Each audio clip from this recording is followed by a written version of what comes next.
నమస్తే నేటి వార్తలకు స్వాగతం. నేను కృష్ణకుమారి. వార్తల్లో ముందుగా ముఖ్యాంశాలు.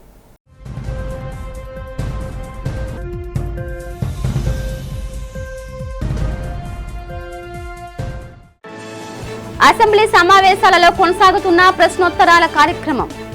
ఆంధ్ర విశ్వవిద్యాలయం అభివృద్ధిపై ఎమ్మెల్యేలు అడిగిన ప్రశ్నలకు సమాధానం ఇచ్చిన మంత్రి లోకేష్.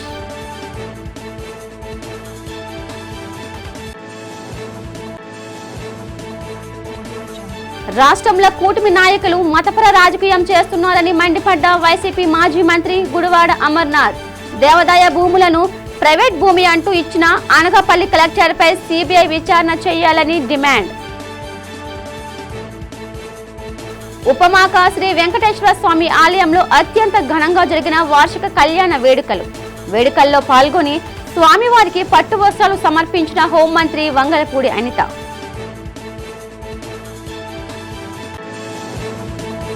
నగరంలో గత నెల చోరీ అయిన 69 కేసులను ఛేదించి 1,79,00,000 రికవరీ చేసిన క్రైమ్ పోలీసులు. కేసు వివరాలు వెల్లడించి బాధితులకు మొబైల్ ఫోన్స్, నగలు అప్పగించిన సిపి శంకరబ్రత బాక్షి. గత ప్రభుత్వ హయాంలో ఆంధ్ర విశ్వవిద్యాలయం తన పూర్వ వైభవాన్ని కోల్పోయిందని రాష్ట్ర విద్యాశాఖ మంత్రి నారా లోకేష్ అసెంబ్లీలో పేర్కొన్నారు.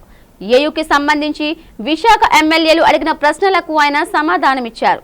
వైసీపీ పాలనలో ఏయూ దేశస్థాయి ర్యాంకింగ్స్ లో 72వ స్థానానికి పడిపోయిందని ఆవేదన వ్యక్తం చేశారు. కూటమి ప్రభుత్వం తీసుకున్న చర్యలతో ప్రస్తుతం టాప్ 10 స్థాయికి చేరుకుందని వివరించారు. యూనివర్సిటీ 100ల వేడుకలను ఘనంగా నిర్వహిస్తామన్న ఆయన గతంలో వర్సిటీలను రాజకీయ అడ్డాగా మార్చారని విమర్శించారు. ప్రస్తుతం యూనివర్సిటీల్లో ఉద్యోగులపై సమగ్ర ఆడిట్ జరుగుతోందని, ఆ నివేదిక ఆధారంగానే పదోన్నతులు, నియామకాలు, క్రమబద్ధీకరణపై నిర్ణయం తీసుకుంటామని స్పష్టం చేశారు. మాజీ వీసీ ప్రసాద్ రెడ్డి అక్రమాలపై విజిలెన్స్ విచారణను మరింత వేగవంతం చేస్తామని మంత్రి వెల్లడించారు. గౌరవ సభ్యులు చెప్పినట్లు 2019 నుంచి 24 వరకు ఆంధ్ర యూనివర్సిటీని ఒక వైకాపా పార్టీ కార్యాలయంగా వాడటం కూడా జరిగింది అధ్యక్ష. అది గౌరవ సభ్యులందరూ తెలుసు. ప్రత్యేకంగా విశాఖపట్నంలో నుంచి వచ్చిన గౌరవ సభ్యులందరూ కూడా తెలిసిన విషయం అధ్యక్ష. ఒకసారి మీరు చూస్తే ఒక ఉదాహరణ అధ్యక్ష, ఎన్ఐఆర్ఎఫ్ ర్యాంకింగ్లో 2019లో ఆంధ్ర యూనివర్సిటీ 29వ ర్యాంక్లో ఉంటే 2023కి వచ్చేగల 76వ ర్యాంక్కి పడిపోయింది అధ్యక్ష. మళ్ళీ మన ప్రభుత్వ అధికారంలోకి వచ్చిన తర్వాత అది 41 ర్యాంక్కి తీసుకొచ్చే అధ్యక్ష. ఇప్పుడు టాప్ 10 యూనివర్సిటీస్ చేయాలనే లక్ష్యంతో ఈరోజు ఒక అద్భుతమైన వైస్ ఛాన్సలర్ కూడా నియమించి అధికారం ఇచ్చి ఆ వ్యవస్థని డ్రైవ్ చేస్తాం జరుగుతుంది అధ్యక్ష. అంతేకాకుండా మీరు చూస్తే యూనివర్సిటీ కేటగిరీలో 2019లో మనం 16వ ర్యాంక్లో ఉంటే 2023కి 43వ ర్యాంక్ పడిపోయాం అధ్యక్ష. మళ్ళీ ప్రజాప్రభుత్వ అధికారంలోకి వచ్చిన తర్వాత 2025లో మళ్ళీ 23వ ర్యాంక్కి మనం తీసుకొస్తాం జరిగింది అధ్యక్ష. అక్కడ గౌరవ సభ్యులు 2-3 అంశాలు అడిగారు. ఒకటి, ఈ 100 ఇయర్స్ ఉత్సవాలు ఏదైతే జరుగుతుందో అది ఘనంగా జరపాలి, అందరితో కోఆర్డినేట్ చేసి చేయాలని గౌరవ సభ్యులు కోరారు అధ్యక్ష. ఫస్ట్గా రేపు పొద్దున్న నేను విశాఖపట్నం వెళ్తున్నాను. ఎలమంచిలో ఒక కంపెనీకి మేము శంకుస్థాపన వేస్తున్నాము. దాంట్లో భాగంగా రిటర్న్లో కూడా వైస్ ఛాన్సలర్ గారు నేను కలుస్తున్నాను. కలిసి మొత్తం ప్రోగ్రామ్ రివ్యూ చేసి గౌరవ సభ్యులు కూడా కాపీ పంపిస్తాను. మీరు కూడా మీ ఇన్పుట్ ఇస్తే మనం ఘనంగా ఈ శతాబ్ది ప్రోగ్రామ్ అనేది నిర్వహించాల్సిన బాధ్యత ఇక్కడ ఉన్న మన అందరిపైన ఉందని గౌరవ సభ్యులు తెలియజేస్తున్నారు అధ్యక్ష. రాష్ట్రంలో కూటమి నాయకులు మతపరమైన రాజకీయాలు చేస్తున్నారని వైసీపీ నేత మాజీ మంత్రి గుడివాడ అమర్నాథ్ విమర్శించారు. నగరంలోని వైసీపీ జిల్లా కార్యాలయంలో జరిగిన మీడియా సమావేశంలో ఆయన మాట్లాడారు. కూటమి నాయకులు అభివృద్ధిని పక్కన పెట్టేశారన్నారు. దేవాలయాలపై చర్చలు అంటూ కూటమి నేతలు రాజకీయ లబ్ధి కోసం ఆరాటపడుతున్నారని ఎద్దేవా చేశారు. అనకాపల్లిలో 100 కోట్ల విలువైన భూమిని ప్రైవేట్ యాజమాన్యానికి అప్పగిస్తున్నారని మండిపడ్డారు. దేవాదాయ శాఖ భూమిని ప్రైవేట్ భూమి అంటూ ఇచ్చిన అనకాపల్లి జిల్లా కలెక్టర్పై సిబిఐ విచారణ చేపట్టాలని అమర్నాథ్ డిమాండ్ చేశారు. ఆర్యవైశ్యులు బ్రాహ్మణ సత్రం కోసం దానం చేసిన భూమి అని స్పష్టం చేశారు. ఎంతో విలువైన ఈ భూమిని ప్రైవేట్ వ్యక్తులకు అప్పగించేందుకు ప్రయత్నాలు జరుగుతున్నాయని ఆరోపించారు. ఈ మీడియా సమావేశంలో మాజీ ఎమ్మెల్యే కరణం ధర్మశ్రీతో పాటు పలువురు వైసీపీ నాయకులు పాల్గొన్నారు. అనకాపల్లి నడిబొడ్డున ఉన్నటువంటి ఎకరా 11 సెంట్ల భూమి ఏదైతే ఉందో 1539/5 సర్వే నంబర్. ఈ సర్వే నంబర్లో ఉన్నటువంటి ఈ ప్రభుత్వ ఆధీనంలో ఉన్నటువంటి ఏదైతే దేవాలయాలు ఉన్నాయో దాని పోషణ కొరకు, దాంతోపాటు దాంట్లో ఒక సత్రం నిర్మాణం కొరకు 1915లో అంటే దాదాపు 111 సంవత్సరాల క్రితం ఒక ఆర్యవైశ్య కుటుంబానికి సంబంధించినటువంటి కుటుంబ సభ్యులు బ్రాహ్మణుల తాలూకా భోజనాల నిమిత్తం ఒక సత్రాన్ని నిర్మించి, అది కన్యకా పరమేశ్వరి ఆలయానికి సంబంధించినటువంటి ఆధీనంలో ఈ సత్రం నడవాలని చెప్పి 2 ఎకరాల 49 సెంట్లని వారు దానం చేయడం జరిగింది. ఇది సహజంగా 1915 నుంచి 1971 వరకు అప్పుడున్నటువంటి వ్యవస్థలకు అనుగుణంగా జిల్లా పరిషత్ ఆధీనంలో ఈ భూమి అంతా కూడా ఉండేది. 71 తర్వాత దేవాదాయ ధర్మాదాయ శాఖ, ఆంధ్రప్రదేశ్ రాష్ట్ర దేవాదాయ ధర్మాదాయ శాఖ ఆధీనంలోకి భూమి వచ్చిన తర్వాత గడిచినటువంటి 55 సంవత్సరాలుగా ఈ భూమి అంతా కూడా దేవాదాయ ధర్మాదాయ శాఖ కింద ఈ 2 ఎకరాల 49 సెంట్ల భూమి కూడా ఉంది. ఉపమాక శ్రీ వెంకటేశ్వర స్వామివారి దేవస్థానంలోని స్వామివారి వార్షిక కళ్యాణం నేపథ్యంలో రాష్ట్ర హోంమంత్రి వంగలపూడి అనిత తన కుటుంబ సమేతంగా స్వామివారిని దర్శించుకుని ప్రత్యేక పూజలు నిర్వహించారు. ఆలయ అధికారులు ఆలయ మర్యాదలతో మంత్రికి ఘన స్వాగతం పలికారు. ప్రభుత్వం తరపున స్వామివారికి పట్టు వస్త్రాలు సమర్పించారు. ఈ సందర్భంగా పండితులు వేద ఆశీర్వచనం చేసి తీర్థ ప్రసాదాలు అందజేశారు. స్వామివారి చిత్రపటాన్ని అర్చకులు మంత్రికి బహూకరించారు. ఉత్తరాంధ్ర సంస్కృతి సాంప్రదాయాలు ప్రతిబింబించేలా కళ్యాణ వేదిక వద్ద కోలాటం, భరతనాట్యం, కూచిపూడి నృత్య ప్రదర్శనలు నిర్వహించారు. పశ్చిమ గోదావరి జిల్లాకు చెందిన చిన్నారి వెంకట సాయి గాయత్రి చేసిన కూచిపూడి నృత్యం ప్రత్యేక ఆకర్షణగా నిలిచింది. వివిధ నృత్య కళాకారులను మంత్రి అభినందించి సత్కరించారు. మహిళల మధ్య కూర్చొని ప్రదర్శనలు తిలకిస్తూ చిన్నారులతో ముచ్చటించారు. అలాగే తిరుమల తిరుపతి దేవస్థానం వారి లడ్డు ప్రసాదాన్ని భక్తులకు పంపిణీ చేశారు. మంత్రి అనిత ఆర్థిక సహాయంతో మజ్జిగ పంపిణీ కార్యక్రమం ఏర్పాటు చేసి భక్తులకు స్వయంగా మజ్జిగ అందజేశారు. ఈ కార్యక్రమంలో ఆలయ అధికారులు, ప్రజాప్రతినిధులు, భక్తులు పెద్ద సంఖ్యలో పాల్గొన్నారు. ఆంధ్రప్రదేశ్ అసెంబ్లీ సమావేశాలు కొనసాగుతున్నాయి. శుక్రవారం స్పీకర్ అయ్యన్న పాత్రుడు సభను ప్రశ్నోత్తరాలతో ప్రారంభించగా విశాఖపట్నంలోని ఆంధ్ర విశ్వవిద్యాలయం సమస్యలపై ప్రధానంగా చర్చ జరిగింది. ఈ సందర్భంగా ఎమ్మెల్యే వెలగపూడి రామకృష్ణబాబు మాట్లాడుతూ ఏయూ వసతి గృహాల్లో పనిచేస్తున్న రోజువారీ వేతన ఎన్ఆర్ఎం ఉద్యోగుల దుస్థితిని సభ దృష్టికి తెచ్చారు. గత వైసీపీ ప్రభుత్వ హయాంలో ఈ ఉద్యోగుల కేటగిరీని మారుస్తామని నమ్మబలికి చివరకు వారిని మోసం చేశారని ఆయన మండిపడ్డారు. అత్యల్ప వేతనాలతో పనిచేస్తున్న ఈ చిన్న తరహా ఉద్యోగులకు ప్రభుత్వం తక్షణమే న్యాయం చేయాలని ఆయన డిమాండ్ చేశారు. అనంతరం దక్షిణ ఎమ్మెల్యే వంశకృష్ణ శ్రీనివాస్ యాదవ్ మాట్లాడుతూ గత 5 ఏళ్ల వైసీపీ పాలనలో ఆంధ్ర యూనివర్సిటీ ప్రతిష్ట దిగజారిందని ఆవేదన వ్యక్తం చేశారు. అప్పటి వీసీ ప్రసాద్ రెడ్డి విశ్వవిద్యాలయాన్ని విద్యా నిలయంగా కాకుండా వైసీపీ కార్యాలయంగా మార్చేశారని ఘాటుగా విమర్శించారు. రాజకీయ ప్రయోజనాల కోసం యూనివర్సిటీ వ్యవస్థలను భ్రష్టు పట్టించారని ఆయన ఆరోపించారు. దేశంలోనే ఆంధ్ర యూనివర్సిటీ ఎంతో ప్రతిష్టాత్మకమైనది అధ్యక్ష. గత 100 సంవత్సరాలుగా ఎంతోమంది మహానుభావులు ఇందులో చదువుకున్న మాట మీ అందరికీ తెలుసు అధ్యక్ష. కింది స్థాయి ఉద్యోగి దగ్గర నుండి బీసీ వరకు కష్టపడ్డ ఫలితమే ఈ గౌరవం దక్కింది అధ్యక్ష. కానీ గత ప్రభుత్వంలో వైఎస్ఆర్ పార్టీ కార్యాలయం అయిపోయింది అధ్యక్ష. ఈ ఏప్రిల్ నెలలో జరిగే శతాబ్ది ఉత్సవాలని మీ ద్వారా మంత్రి గారిని కోరేది ఏంటంటే ఘనంగా నిర్వహించాలని కోరుకుంటున్నాను అధ్యక్ష. ఈరోజు ఆంధ్ర యూనివర్సిటీలో daily wage employees, 28 days employees, time scale employees, permanent employees 4 రకాలుగా ఉన్నారు అధ్యక్ష.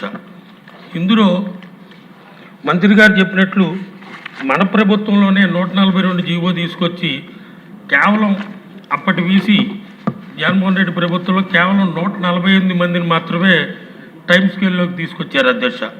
ఇంకా ఆ రోజు రాజకీయ దురుద్దేశంతో 2023 మందిని మినిమం టైమ్ స్కేల్లోకి తీసుకురాలేదు అధ్యక్ష. ఈ జీవో ప్రకారమే వాళ్ళు కూడా టైమ్ స్కేల్లోకి తీసుకురావాలని మీ ద్వారా మంత్రి గారిని కోరుకుంటున్నాను అధ్యక్ష. అలాగే డైలీ వేజ్ ఎంప్లాయీస్ ఉన్నారు అధ్యక్ష. వాళ్ళకి ఈ రోజుకి కూడా 20 సంవత్సరాల నుంచి పనిచేస్తున్న 6 నుంచి 9 వేలే జీతం అధ్యక్ష. దసరా సెలవుల్లో సంక్రాంతి సెలవుల్లో కూడా వాళ్ళకి సంవత్సరానికి 3 నెలలు జీతాలు కూడా ఉండవు అధ్యక్ష. ఎలగపూడి రామకృష్ణబాబు గారు చెప్పినట్టుగా గత ప్రభుత్వంలో ఆంధ్ర యూనివర్సిటీని అదొక వైఎస్ఆర్ కాంగ్రెస్ పార్టీ కార్యాలయం తయారు చేసుకొని విసి ప్రసాద్ రెడ్డి అనే వ్యక్తి చాలా దారుణంగా అక్కడ పరిపాలించడం జరిగింది అధ్యక్ష. అందులో నష్టపోయిన వాళ్ళు కూడా చాలామంది ఎక్కువ మంది ఎంప్లాయీస్ ఉన్నారు అధ్యక్ష. ఒక కక్ష సాధింపుగా ఆ వ్యక్తి చాలా ఇబ్బందులు పెట్టేశారు అధ్యక్ష. గతంలో కూడా లోకేష్ గారికి మేము చాలా చెప్పాం, ఆయన కాగడాల మీద కఠినంగా చర్యలు తీసుకోవాలి, మళ్ళీ ఎవరు కూడా అలా చేయకూడదు అన్న విషయం చెప్పాం అధ్యక్ష.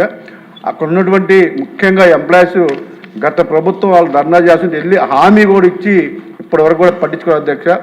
డైలీ వైజువల్ అలాగే డైలీ వైజువల్నేమో 28 డేస్లో చేయమని, 28 డేస్లోనేమో టైం స్కేల్లో చేయమని, టైం స్కేల్లో ఉన్న వాళ్ళని రెగ్యులర్ చేయమని చెప్పేసి వాళ్ళు డిమాండ్ అధ్యక్ష. మీరు మంచి మనసుతో యొక్క లోకేష్ గారు ఉన్నారు కాబట్టి ఆ విధంగా చేస్తే జీవితకాలం వాళ్ళు గుర్తుపెట్టుకుంటారు అధ్యక్ష. మన ప్రభుత్వం చేస్తుందని కూడా నమ్మకంతో వాళ్ళు ఎదురు చూస్తూ ఉన్నారు అధ్యక్ష. దయచేసి మీ ద్వారా మంత్రి గారికి తెలియజేస్తాను, వాళ్ళ మేజర్ సమస్య అధ్యక్ష. ఆ సమస్య తీర్తే ఏలు చాలా హ్యాపీగా ఉంటుంది అధ్యక్ష. వాళ్ళు చేయని పని మనం చేసి చూపించాలని మీ ద్వారా మనస్ఫూర్తిగా కోరుకున్నాను అధ్యక్ష. గత నెలలో 69 చోరీ కేసులు నమోదు కాగా వాటిలో 45 కేసులను ఛేదించామని నగర పోలీస్ కమిషనర్ డాక్టర్ శంకర్వ్రత బాక్షి తెలిపారు. ఈ సందర్భంగా సిపి ఆధ్వర్యంలో నగర పోలీస్ కాన్ఫరెన్స్ హాల్లో క్రైమ్ ప్రాపర్టీ రికవరీ మేళాను నిర్వహించారు.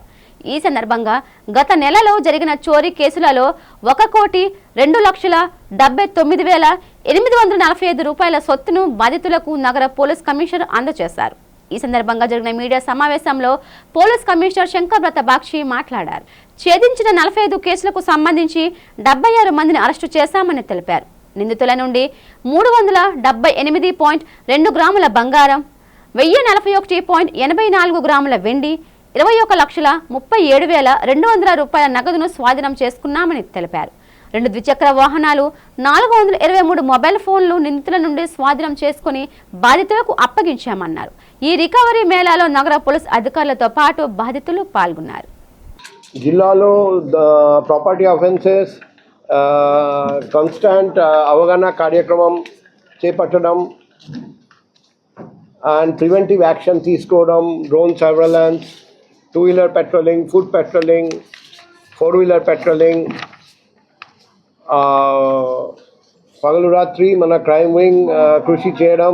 దానివల్ల లాస్ట్ 2 yearsలో ఇది lowest number of cases last జనవరిలో 31 రోజుల్లో రిపోర్ట్ అయినాయి.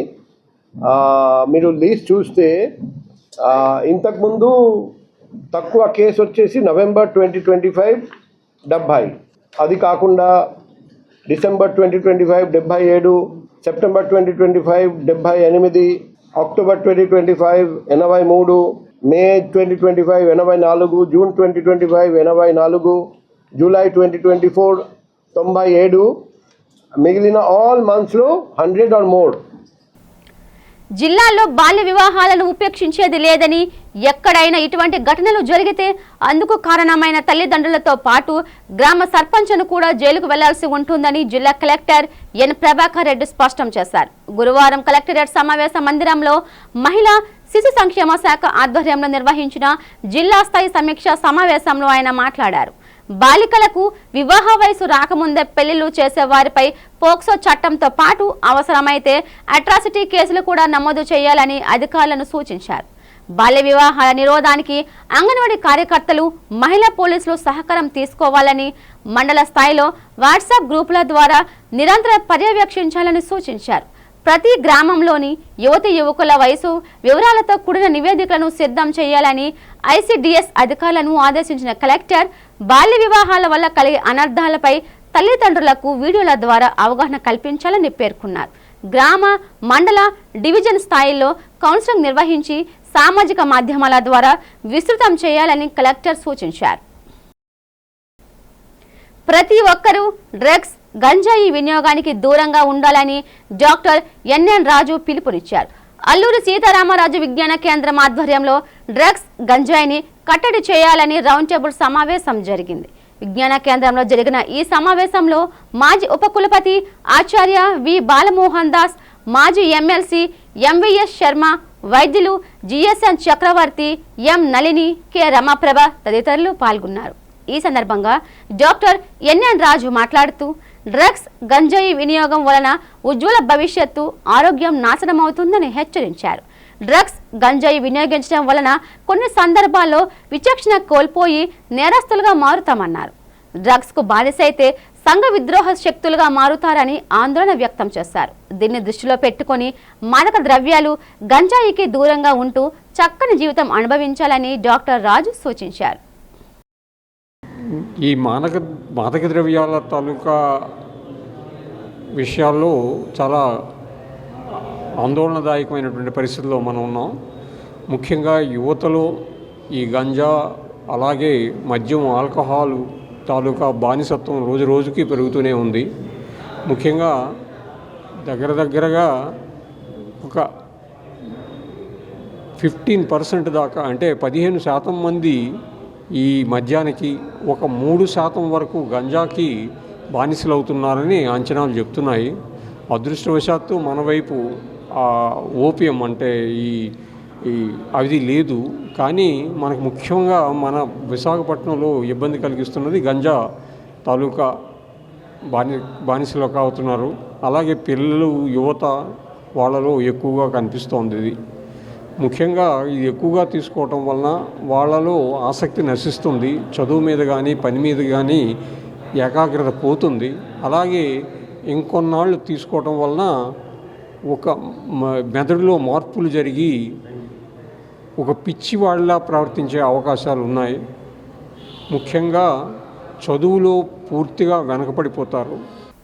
డీప్ బ్రెయిన్ స్టిమ్యులేషన్ శస్త్రచికిత్స విజయవంతంగా నిర్వహించామని Yashoda hospital senior consultant neurologist, clinical director doctor Rukmini Mridula తెలిపారు. నగరంలో జరిగిన మీడియా సమావేశంలో ఆమె మాట్లాడుతూ పార్కిన్సన్స్ వ్యాధి అత్యంత సాధారణంగా కనిపించే న్యూరో డిజెనరేటివ్ వ్యాధులలో ఒకటని చెప్పారు. మన దేశంలో ప్రతి 1,00,000 జనాభాలో సుమారు 42 నుండి 60 మంది వరకు ఈ వ్యాధితో బాధపడుతున్నారని తెలిపారు. అశోక్ రెడ్డి సంగీత పార్కిన్సన్స్ వ్యాధితో బాధపడుతూ హైదరాబాద్ హైటెక్ సిటీ యశోద హాస్పిటల్లో చేరారని చెప్పారు. వారికి డీప్ బ్రెయిన్ స్టిమ్యులేషన్ ఆపరేషన్ విజయవంతంగా నిర్వహించామన్నారు. ఆ రోగులు ఆరోగ్యంగా ఉన్నారని తెలిపారు. పార్కిన్సన్స్ వ్యాధి బీపీ, షుగర్ల జీవితాంతం ఉండే వ్యాధి అని డాక్టర్ రుక్మిణి తెలిపారు. మందులు వాడినా నయం కాదని, కేవలం శస్త్రచికిత్సతోనే నయమవుతుందన్నారు. ఈ మీడియా సమావేశంలో యశోద హాస్పిటల్ హైటెక్ City DGM Santosh Kumar, AP manager SVV Ramakrishna పాల్గొన్నారు. So, Parkinson's, we have a research center called as Parkinson's Disease and Movement Disorder Research Center, Yashoda High-Tech City lo undi ippudu.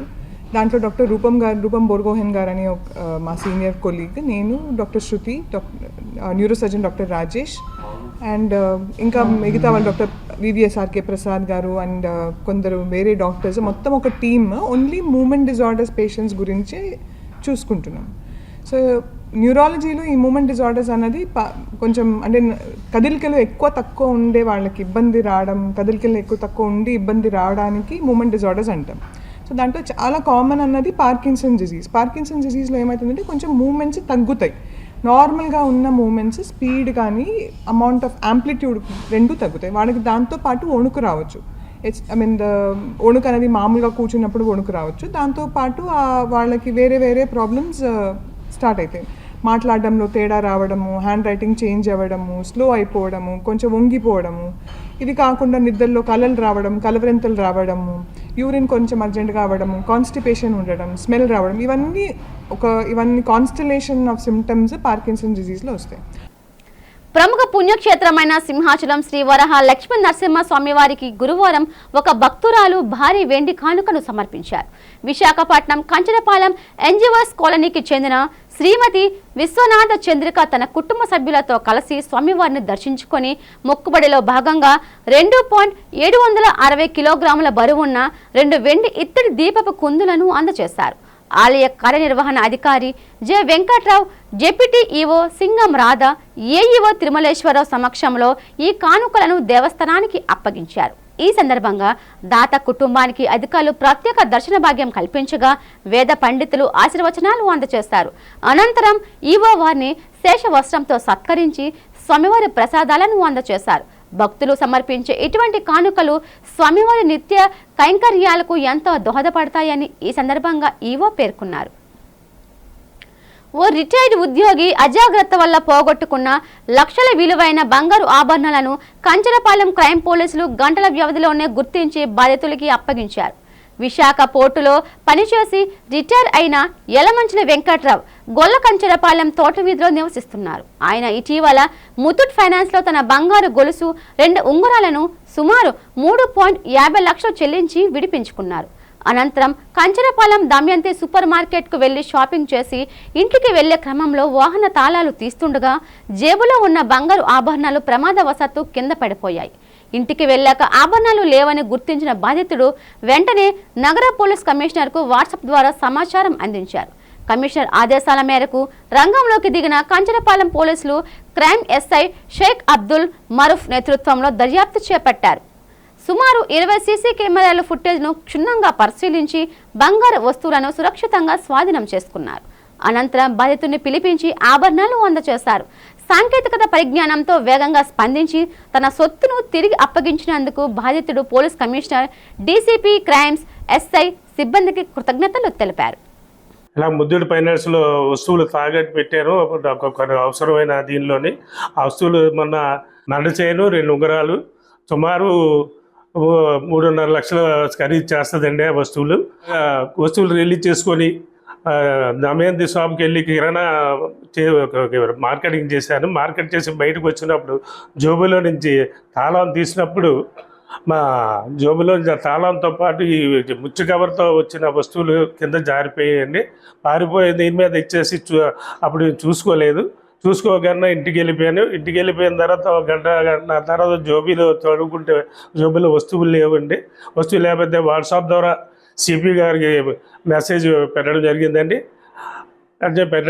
దాని మీద వెంటనే మన కంచరపాలెం క్రైమ్ ఇన్స్పెక్టర్ గారి దగ్గరికి వాళ్ళ రావడం జరిగిందండి. వాళ్ళు సిబ్బంది వారు వచ్చి దమయంతి షాప్ దగ్గర ఎక్కడ పోయిందనేది ఏరియాలో దమయంతి దగ్గర చుట్టుపక్కల అన్ని కెమెరాలు పరిశోధించారు. పరిశోధించి వాళ్ళు ఎవరినో మొత్తానికి వాళ్ళు ఐడెంటిఫై చేశారండి. మాకు ఏదంటే మొత్తం మీద మళ్ళీ నాకు ఇది చేసిన తర్వాత మాకు కాల్ చేసి వాళ్ళు మీ వస్తువులు పలానా వస్తువులు పోయన్నారు కదా, ఆ వస్తువులు ఉన్నాయి, మీరు వచ్చి తీసుకెళ్ళండి అండి. ఆ సిబ్బంది వచ్చి మాకు ఇచ్చేశారు. అలాగే స్టేషన్కి వచ్చిన తర్వాత ఎస్ఐ గారి సమక్షంలో మాకు ఆ వస్తువులు అందజేశారండి. అలాగే ఈ అన్నిటికి సిపి గారికి, డీసీపీ గారికి, మన స్టేషన్ సిబ్బందికి, మా ఇన్స్పెక్టర్ గారికి, వీరందరికీ ప్రత్యేకంగా నేను ధన్యవాదాలు తెలియజేస్తున్నాను. గర్భధారణ సమయంలో ఎదురయ్యే గర్భస్రావాలు, ముందస్తు ప్రసవాలను నివారించడంలో సర్వికల్ స్టిచ్ కీలక పాత్ర పోషిస్తుందని మెడికవర్ హాస్పిటల్ వైద్య నిపుణులు డాక్టర్ శ్రవంతి పేర్కొన్నారు. ఈ సందర్భంగా మెడికవర్ హాస్పిటల్లో ఏర్పాటు చేసిన మీడియా సమావేశంలో ఆమె మాట్లాడారు.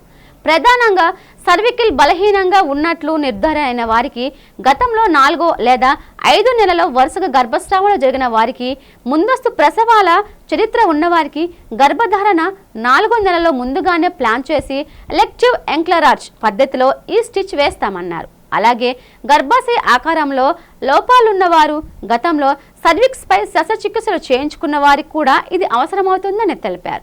మరోవైపు టిఫా స్కాన్ నిర్వహించినప్పుడు సర్వికల్ పొడవు 2.5 సెంటీమీటర్ల కంటే తక్కువగా ఉన్నా లేదా సర్విక్స్ తెరుచుకునే సూచనలు కనిపించిన ఎమర్జెన్సీ ఎంక్లరాస్ పద్ధతిలో వెంటనే కుట్లు వేయాలన్నారు. ఈ ప్రక్రియ ద్వారా అకాల ప్రసవాలను అడ్డుకొని గర్భాన్ని సురక్షితంగా నిలుపుకునే అవకాశం ఉంటుందని ఆమె తెలిపారు. సర్వైకల్ స్టిచ్ ఇన్ ప్రెగ్నెన్సీ అంటే గర్భాశయం ఒక ముఖద్వారానికి కుట్టు ఎందుకు వేస్తారు, ఎప్పుడు వేస్తారు అనే దానికోసం ఒకసారి చూద్దామండి. యూజువల్లీ ఏంటంటే ఇవి 2 రకాలు. ఒకటి ఎమర్జెన్సీ ఎన్సర్క్లాజ్, ఒకటి ఎలెక్టివ్ ఎన్సర్క్లాజ్ అంటాం. ఎలెక్టివ్ ఎన్సర్క్లాజ్ అంటే ఏంటంటే వీళ్ళలో ప్లాన్డ్గా అంటే ఈ టైంలో మీకు స్టిచ్ వేస్తాము అంటే ప్రెగ్నెన్సీ కన్ఫర్మ్ అయినాక 4th మంత్లో మీకు స్టిచ్ వేస్తామని ముందే నిర్ధారిస్తామన్నమాట. సో ఏంటంటే వీళ్ళలో ఏంటంటే ముందు నుంచి వీళ్ళకి సర్విక్స్ అనేది వీక్గా ఉంటుంది. సో అది ఎగ్జాంపుల్ ఎవరంటే అంటే రికరెంట్గా 4th మంత్ 5th మంత్లో తరచుగా అబార్షన్స్ అవుతూ ఉంటాయి వాళ్ళలో, and 7th month or 8th మంత్లో వాళ్ళకి నెలలు నిండుకుని ముందే డెలివరీ అయిపోతున్న వాళ్ళలోని, ఇంకా సర్విక్స్కి ముందే వాళ్ళకి ఏవైనా సర్విక్స్ మీద సర్జరీస్ ఏవైనా అయినా, అండ్ 4th ఏంటంటే గర్భాశయంలో వాళ్ళకి ఏమైనా షేప్ అబ్నార్మాలిటీస్ ఏమైనా ఉన్నా సరే వీళ్ళలో మనం ముందే స్టిచ్ వేస్తామన్నమాట. సో ఈ స్టిచ్ వేయడం వల్ల అడ్వాంటేజ్ ఏంటంటే వాళ్ళకి నెలలు నిండకు ముందే డెలివరీ అవ్వకుండా ప్రొటెక్షన్ ఇస్తుంది అన్నమాట. ప్రేమకు సరిహద్దులు లేవని, భాష భావాలు వేరైనా హృదయ స్పందన ఒక్కటేనని యానాం వేదికగా జరిగిన ఒక అంతర్జాతీయ వివాహం నిరూపించింది. యానాంకు చెందిన మల్లిపూడి వెంకటేశ్వరరావు, అనంతలక్ష్మి సత్యవతి దంపతుల కుమార్తె అనిత అనూష ఫ్రాన్స్లో డేటా ఇంజనీరింగ్గా స్థిరపడగా అక్కడే స్టేజ్ ఆర్టిస్ట్గా రాణిస్తున్న రోమేష్ షులేర్తో సోషల్ మీడియా వేదికగా పరిచయం ఏర్పడింది. ఆ పరిచయం కాస్త ప్రణయంగా మారి ఇరు కుటుంబాల అంగీకారంతో పెళ్లి పీటల వరకు చేరింది. గతంలో యానంలో జరిగిన ఒక తెలుగు వివాహ వేడుకను చూసి ముగ్ధుడైన రోమెన్ తన కళ్యాణం కూడా హిందూ సాంప్రదాయబద్ధంగానే జరగాలని నిశ్చయించుకున్నారు. ఆ కోరిక మేరకే ఫ్రాన్స్ నుండి సుమారు 45 మంది అతిథులతో కలిసి ఆయన యానం గడ్డపై అడుగుపెట్టారు. వివాహానికి ముందు జరిగిన సంగీత్ వేడుకలో ఫ్రెంచ్ అతిథులు తెలుగు పాటలకు ఉత్సాహంగా డాన్సులు చేయగా పెళ్లి రోజున వధువులు ప్రత్యేకంగా అలంకరించిన గుర్రపు బండిపై ఊరేగింపుగా రావడం స్థానికులను విశేషంగా ఆకట్టుకుంది. వేద మంత్రోచ్చారణల మధ్య జీలకర్ర బెల్లం, తలంబ్రాల వంటి అచ్చు తెలుగు ఆచారాలతో ఈ వేడుక అత్యంత వైభవంగా జరిగింది. వరుడు తల్లిదండ్రులు ఫిలిప్ మురేష్లతో పాటు యానం ప్రముఖులు హాజరై ఈ నూతన దంపతులను ఆశీర్వదించారు. ఖండాలు దాటిన ఈ ప్రేమ కథ తెలుగు సాంప్రదాయ వేదికపై మంగళసూత్ర బంధంతో ఒకటవ్వడం విశేషం. చెత్తరహిత పాలన లక్ష్య సాధనలో ప్రతి పౌరుడు భాగస్వామ్యం కావాలని గ్రీన్ క్లైమేట్ టీమ్ ఎన్జిఓ వ్యవస్థాపక కార్యదర్శి జేవి రత్నం పిలుపునిచ్చారు. మధురవాడ సమీపంలోని మిథిలాపురి గ్లోబ్ విద్యా సంస్థలో ప్రిన్సిపల్ లలిత అధ్యక్షతన స్వచ్ఛ ఆంధ్ర స్వర్ణాంధ్రలో భాగంగా చెత్తరహిత పరిపాలన జీరో వేస్ట్ లిటర్ గవర్నెన్స్ కార్యక్రమం నిర్వహించారు. ఈ సందర్భంగా రత్నం మాట్లాడుతూ విశాఖ నగరాన్ని దేశానికి ఆదర్శంగా తీర్చిదిద్దాల్సిన బాధ్యత మన అందరిపై ఉందన్నారు. ఎక్కడ బహిరంగంగా చెత్త వేయకుండా కేవలం జీవీఎంసీ వాహనాలకు మాత్రమే అందించాలని కోరారు. పర్యావరణంలోని ఏ జీవి అంతరించినా మానవాళి మనుగడ ప్రమాదంలో పడుతుందని, అందుకే సమస్త జీవరాశిని కాపాడుకోవాలని హితవు పలికారు. విద్యార్థులంతా పర్యావరణ జీవ వైవిధ్య పరిరక్షణ కోసం గ్రీన్ సోల్జర్స్గా సిద్ధం కావాలని కోరారు. ఇంటి వద్దే వంటింటి వ్యర్థాలతో ఎరువు తయారు చేసి కూరగాయలు, పండ్లు పండించుకోవాలని సూచించారు. మన నగరాన్ని ఒక సుందర వనంగా మార్చేందుకు విద్యార్థులు, మహిళలు, నగర వాసులు కృషి చేయాలని ఆయన ఆకాంక్షించారు. స్వచ్ఛాంధ్ర స్వర్ణాంధ్ర కార్యక్రమంలో భాగంగా స్వచ్ఛాంధ్ర కార్పొరేషన్ నిర్వహిస్తున్న చెత్త లేని పాలన అనేది మనం ఈరోజు నిర్వహిస్తున్నాం. ప్రధానంగా విద్యార్థుల్లో ఎక్కడ చెత్త పడేయరాదు అనే దాన్ని మనం తెలియజేయడం ద్వారా వాళ్ళు చెత్త వచ్చే ఆహార పదార్థాలు తినకుండా ఉంటారు. అలాగే ఎవరింటికాడ వాళ్ళు కూరగాయల వ్యర్థాలని ఎరువుగా తయారు చేసుకుంటారు. అలాగే మిగిలిన చెత్తను కూడా 100% ఆదాయవంతంగా నిర్మూలించుకోవడానికి మనం అవగాహన కల్పించే కార్యక్రమాలు చేపడుతున్నాం. ప్రతి ఒక్కరూ కూడా మన ఇంటి వ్యర్థాన్ని మనమే ఆదాయవంతంగా నిర్మూలించాలి అనే ఆలోచన ఉండాలి. నగరంలో ఎక్కడ పడితే అక్కడ చెత్త పడవేయరాదు. మన నగరాన్ని క్లీన్ సిటీగా తయారు చేయడానికి మనం అంతా కృషి చేద్దాం.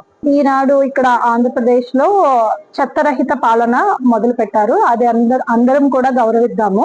స్వచ్ఛాంధ్ర స్వర్ణాంధ్ర అన్నది మన అందరం కూడా గౌరవించి దాని ప్రకారంగా ఎక్కడా కూడా చెత్త వేయకుండా శుభ్రంగా ఉండేలా చూసుకోవాలి. అంతేకాకుండా ప్లాస్టిక్ రహితంగా ఉండేలాగా మనం ఈ పర్యావరణాన్ని కూడా రక్షించాలి, కాపాడుకోవాలి. అది మన కోసం, మన పిల్లల భవిష్యత్తు కోసం మాత్రమే. మనము ఈ ప్లానెట్ ని, ఈ ఎర్త్ ని ఎంత గౌరవంగా చూసుకుంటామో. వార్తలు ముగించే ముందు ముఖ్యాంశాలు మరోసారి.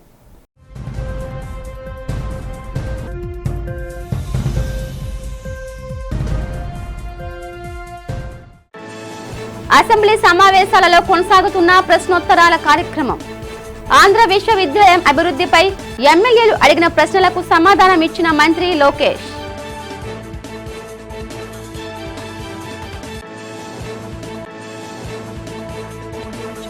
రాష్ట్రంలో కూటమి నాయకులు మతపర రాజకీయం చేస్తున్నారని మండిపడ్డ వైసీపీ మాజీ మంత్రి గుడివాడ అమర్నాథ్. దేవాదాయ భూములను ప్రైవేట్ భూమి అంటూ ఇచ్చిన అనకాపల్లి కలెక్టర్పై సిబిఐ విచారణ చేయాలని డిమాండ్. ఉపమాక శ్రీ వెంకటేశ్వర స్వామి ఆలయంలో అత్యంత ఘనంగా జరిగిన వార్షిక కళ్యాణ వేడుకల్లో పాల్గొని స్వామివారికి పట్టు వస్త్రాలు సమర్పించిన హోంమంత్రి వంగలపూడి అనిత.